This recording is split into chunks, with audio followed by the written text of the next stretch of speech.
Salut à tous, c'est Enisno. Aujourd'hui dans cette nouvelle vidéo, je vais vous présenter deux de mes appareils Apple qui ont un point en commun. Ils sont tous deux sortis en 2007.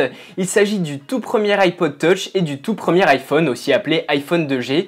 Donc ce sont des appareils collector et j'avais envie de vous les présenter, surtout l'iPhone puisque c'est quand même le premier smartphone tactile, simple et agréable d'utilisation. Donc je les ai tous deux dans leur boîte d'origine, plus ou moins complète. On va voir ça tout de suite. Pour commencer, voici l'iPod Touch. À l'époque, Apple plaçait un artiste sur le devant de la boîte. Pour ma part, j'avais eu la version avec John Lennon, mais il existait une autre version avec un autre artiste en couverture. Donc ici, j'ai un modèle 8 Go. Vous pouvez voir à l'arrière ses références. Et ensuite, je vais ouvrir la boîte. Donc à l'intérieur, on tombe sur l'iPod Touch. Et vous pouvez voir qu'avant, à l'arrière, c'était un dos en aluminium qui était vraiment facilement rayable. Mais en tout cas, quand il n'était pas rayé, c'était presque un miroir. Donc voilà, vous pouvez voir son écran ici. Donc c'est vraiment un modèle beaucoup plus petit que les derniers iPod Touch qui se font actuellement. Ensuite, juste en dessous de la boîte, j'avais la pochette avec le fameux manuel Fingertips qui expliquait différentes choses que vous pouviez faire avec votre iPod Touch, comme par exemple activer le cover flow et naviguer sur internet. Donc pour l'iPod Touch, malheureusement la présentation va être assez rapide puisque si j'essaye de l'allumer, il va s'éteindre tout de suite. En effet, j'ai eu un souci avec l'iPod Touch et j'ai beau avoir tout essayé, rien ne peut récupérer ce problème et c'est d'autant plus difficile que avec le port de synchronisation abîmé et la touche Home qui ne fonctionne plus, ma marge de manœuvre pour essayer de le réparer est vraiment très limitée. Donc voilà, je ne peux plus l'allumer. Il n'en reste pas moins un très bel objet de collection. On passe maintenant à l'iPhone, aussi appelé iPhone 2G, iPhone Edge. Au tout début, il s'appelait tout simplement iPhone. Donc ici, j'ai un modèle 8 Go. La boîte est un petit peu abîmée, malheureusement. C'est difficile d'en trouver en très bon état.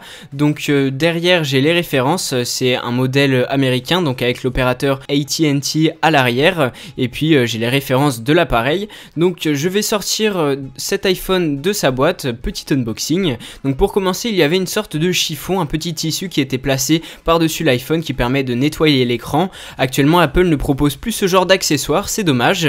Et voici le fameux iPhone 2G sorti en 2007, le tout premier iPhone.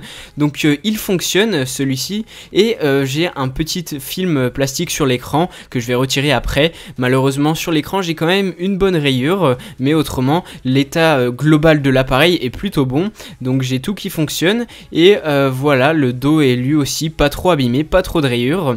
Donc on va passer au reste des accessoires qui sont dans la boîte. Là aussi j'ai la même pochette qu'avec l'iPod Touch, mais cette fois-ci avec les autocollants, le guide, etc. Et normalement dessous vous aviez les écouteurs et également le câble de synchronisation avec l'adaptateur.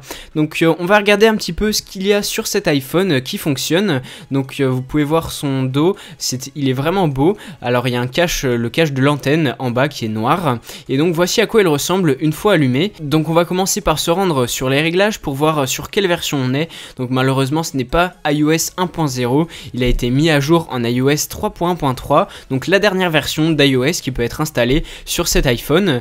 Donc il disposait d'une caméra de 2 mégapixels uniquement au dos de l'appareil, vous ne pouviez pas faire de selfie, pas d'autofocus, pas de mode vidéo, vous pouviez simplement prendre des photos.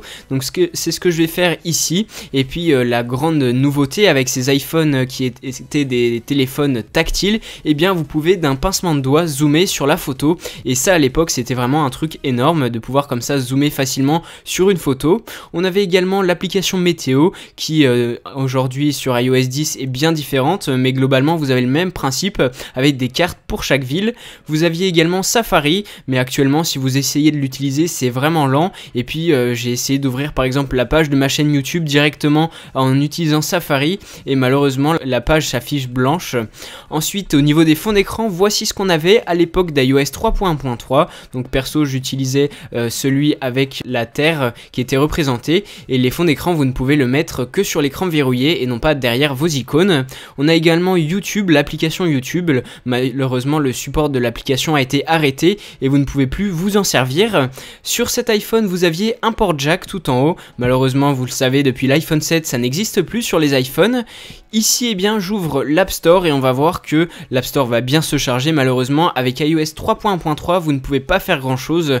Il y a vraiment une minorité, vraiment très peu d'applications qui peuvent encore être installées sur votre iPhone avec iOS 3.1.3. Par exemple, ici avec Clash of Clans, il fallait au moins iOS 7. J'ai également l'application horloge. Le principe est toujours le même, minuteur, horloge, alarme, etc. Ensuite, on va voir une autre fonctionnalité. C'est l'application plan. À l'époque, eh bien, c'était l'application Google Maps, donc c'est Google qui gérait l'application plan. Vous savez que maintenant, sur les dernières versions d'iOS, c'est Apple qui gère les images satellites et tout ça sur son application. Donc ils ont rompu le partenariat avec Google et c'était vraiment énorme à l'époque de pouvoir comme ça voir sur une application Google Maps. On a toujours la calculatrice avec son mode avancé lorsqu'on le tourne. Et ce que j'aime bien sur cet iPhone, c'est le fameux bruit de déverrouillage. Comme ça, et pour le verrouillage.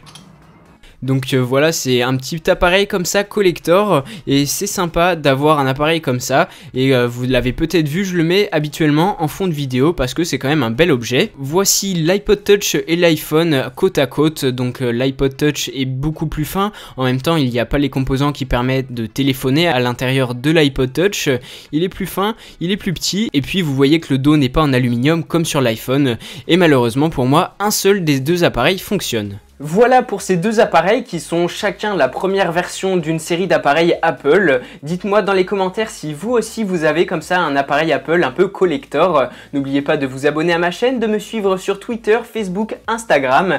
Et moi je vous dis à très bientôt pour une prochaine vidéo.